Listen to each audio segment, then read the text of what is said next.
And good afternoon, everyone. Joe Gregorio checking in with you here at Southwest Louisiana weather. Out of Southeast Louisiana is under flash flood watch until tomorrow. Correction. Let me verify that real quick.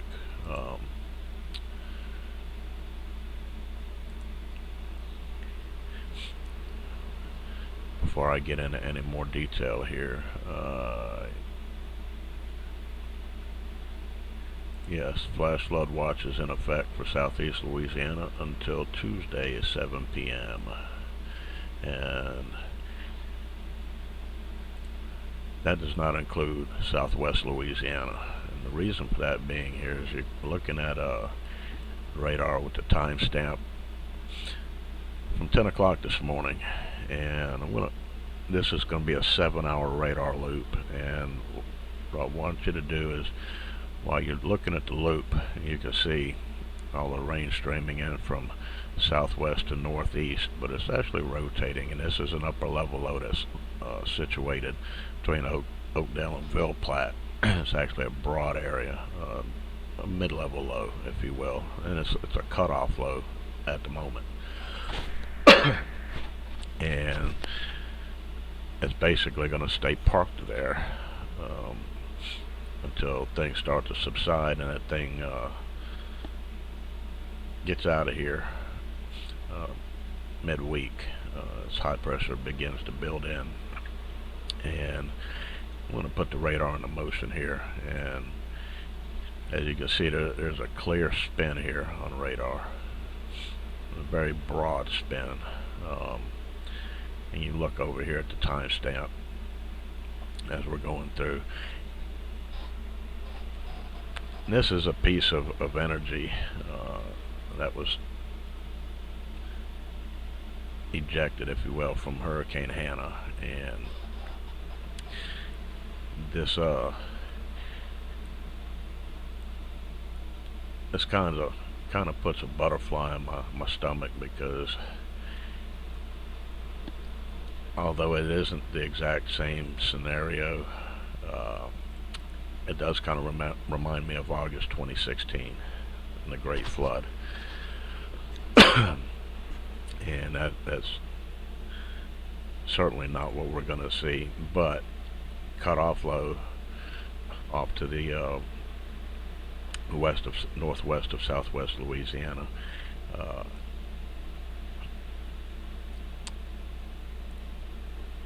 That kind of hackles the hairs on anybody's neck who suffered through the Great Flood of 2016.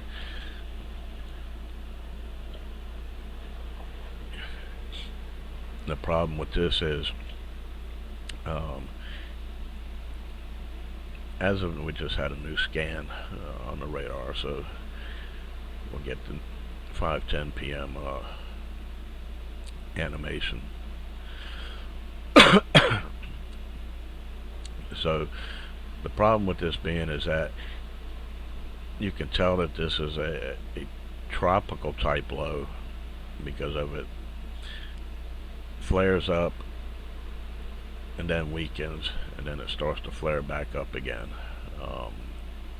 It's cyclic. So and that's exactly what we saw with the August 2016 event. Now, with that said, I'm going to reiterate, we're not looking at another August 2016 type event with this. That particular cutoff low was a little more tighter and well defined, and it was situated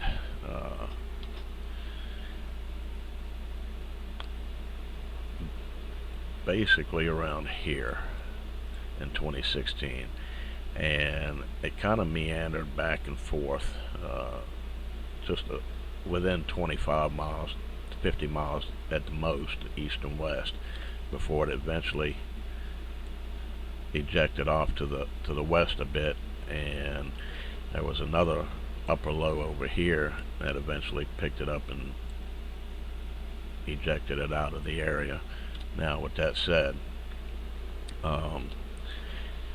there's nothing really to eject this out of the area at the moment, but it will get out of here. In the meantime, there is the potential for localized street flooding in any of these heavier downpours.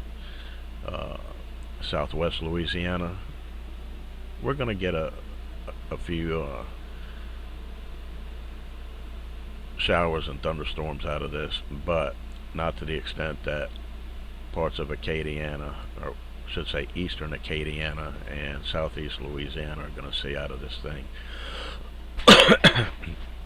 And you can see down here out in the Gulf, I'm on the national radar, I'm not on the MERMS radar, and there's a reason I'm showing the loop from the national radar instead of the MERMS, is because the MERMS on this software, we only can pull like 30 minutes of radar loop versus I can go back 7, 8, 9 hours on a radar loop with this, and you see a lot of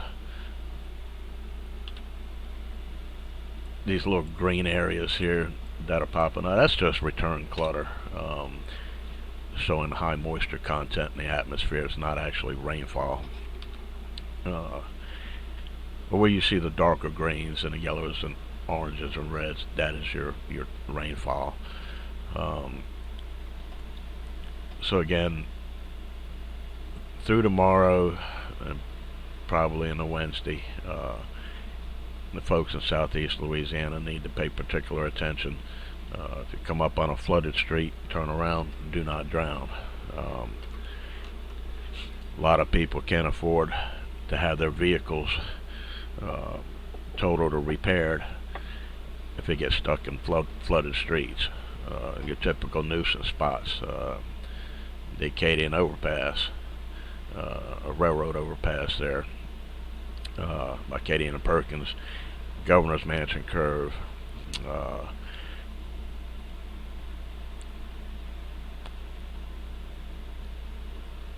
Wooddale. We know this is your typical nuisance spots are likely to see some issues. So again, stay cautious, stay aware, drive safe, allow for extra time on the morning commute and the evening commute home, especially in the mornings if it's storming out. Give yourself an extra 30 minutes of travel time, and everything should be okay if you follow those basic guidelines. I'm going to let the loop run through one more time here. You can see the timestamp over there to the left side beneath the logo, and once it gets to 5:15, then we'll go ahead and stop it, and we'll take a look at some other stuff here. So I'll turn this off, and I'm going to switch back over to MERMS radar and give it a minute to load up here. You can see that this sees a whole lot further. You can see way out into the Gulf with this. You can still see there's a lot of shower activity and some big convection off the mouth of the Mississippi River there in the coastal waters and out about 100 miles or so. And this will continue to wrap around that upper mid-level low, and which will continue to pull moisture in from the Gulf. Due to the weakening pressure gradient, it's not going to strengthen a whole lot, but after a while, later this evening, we're likely to see things flare back up with some heavy rain potentials. So again, and I'll zoom in here, and you can see what's going on right now at 5:17 p.m. and There's just some few spotty showers out and about right now. Baton Rouge along the Amite River there between Livingston and East Baton Rouge Parish, and down over in Ascension Parish. And then you get up there into Avoyles, Catahoula, Concordia, and then over in Acadia Parish and Jeff Davis Parish, and over in Beauregard, a few spotty showers. But all in all, things are relatively quiet right now compared to this morning, mid-morning. We'll zoom back out here, and I'm going to turn the radar off, and we're going to go back and let's take a look at what we're seeing out here with 92L, which will become Iseus.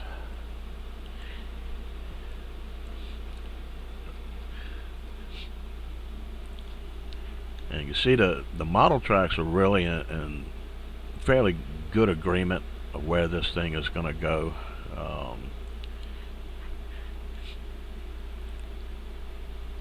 It will become a tropical storm, and it's likely to remain a tropical storm.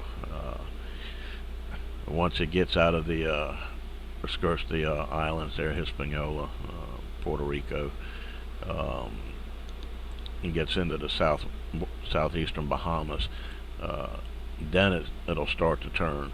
And how tight of a turn at this point remains to be seen. Different models take this right along the coast and raking the east coast, southern and central east coast, from Florida up to the Carolinas. And I've seen some where it brings it inland just a tad, and could affect the Delmarva. Certainly you're going to see some water surging into Chesapeake and lower Manhattan there, Long Island, or what have you. So plenty of time to watch this before it starts to head up the east coast. Nothing progged from the Hurricane Center out there as of besides 92L.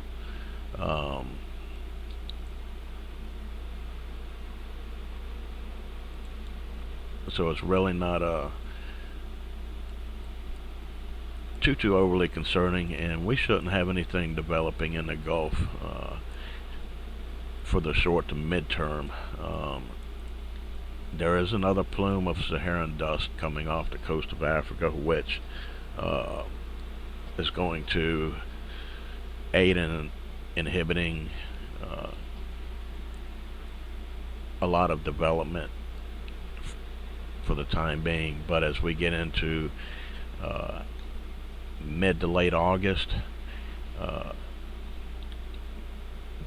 things are going to really start to heat up in the tropics as we get into the real meat of hurricane season. And that's your typical explosive time during hurricane season. So for now, again, take the opportunity while things are relatively quiet to go over your plans. We never know when South Louisiana will take a major strike from a Cat 4 or Cat 5. I'm not talking about a Katrina or Rita or anything like that. We're talking Camille, Michael type storms. We're way overdue for that.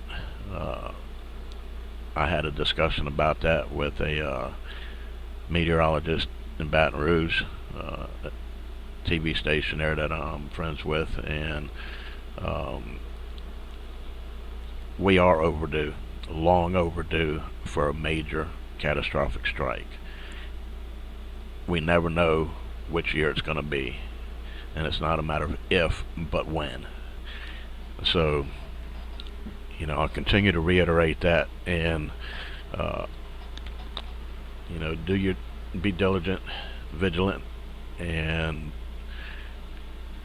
keep your go bags ready. Know what you're going to do in the event of a hurricane. especially a catastrophic high-end Cat 4, Cat 5 type storm. I will say this for the record. If South Louisiana does take a strike from a storm of magnitude Cat 4, Cat 5, hypothetically, let's say it comes ashore around Marsh Island, you don't want to be on this side, period. You do not want to be on the east side.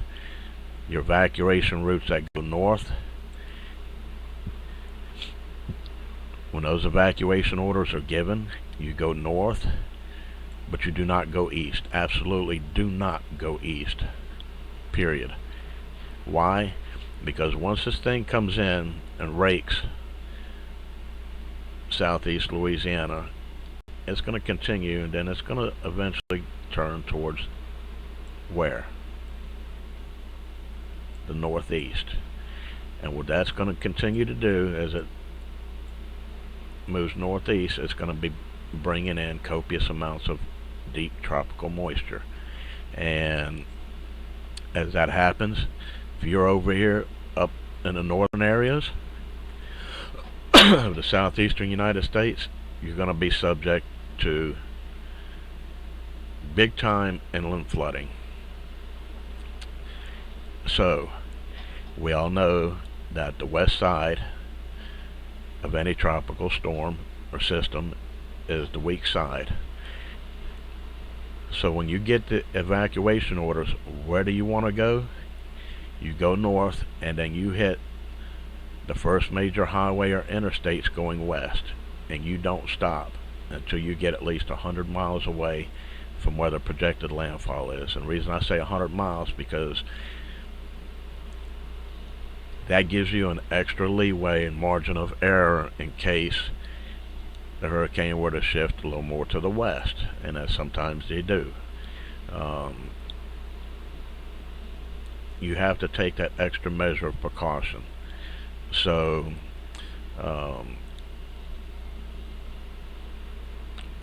Texas, the Arklatex region up here, anywhere's out here in Texas, find a hotel that, if you have fur babies or other pets, find a hotel that out there that allows pets, and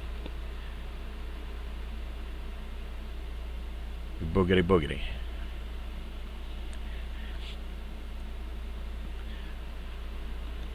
So with all the scribble scrabble on here, I'm going to take that away. That's just, going through a hypothetical situation and giving you some advice that you're not going to hear from the National Weather Service or your local TV meteorologist. Why? They don't want to scare you.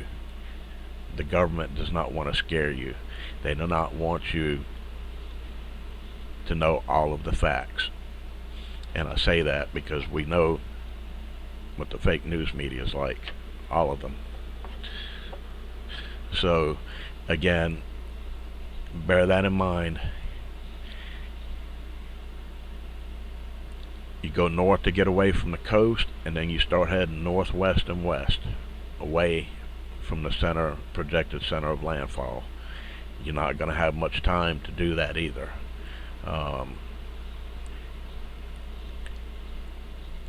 Know the areas where you need to go, do your research, book your rooms. If shelters are opened up by the state, ensure that they take pets, bring what you need, and go. And I'll stress this to whatever governor may be in office, whether it's the present governor or future governor, they need to ensure that there's adequate shelters that allow pets, period. And the philosophy. Have portable kennels, collapsible types that can be easily stowed in the trunk of your car. And once you have leashes and collars, all the stuff you're going to need to bring to care for your pet as well as yourself. You have to think about the fine details of what you're going to do in the event of a major hurricane strike. So with that, I'm going to go ahead and end this, and I'll check in again as needed on the Facebook page with any updates for Southwest Louisiana, and if needed, I'll go live. But for now, that's going to wrap it up. We appreciate you watching, and we'll talk to you again soon. Thanks for watching.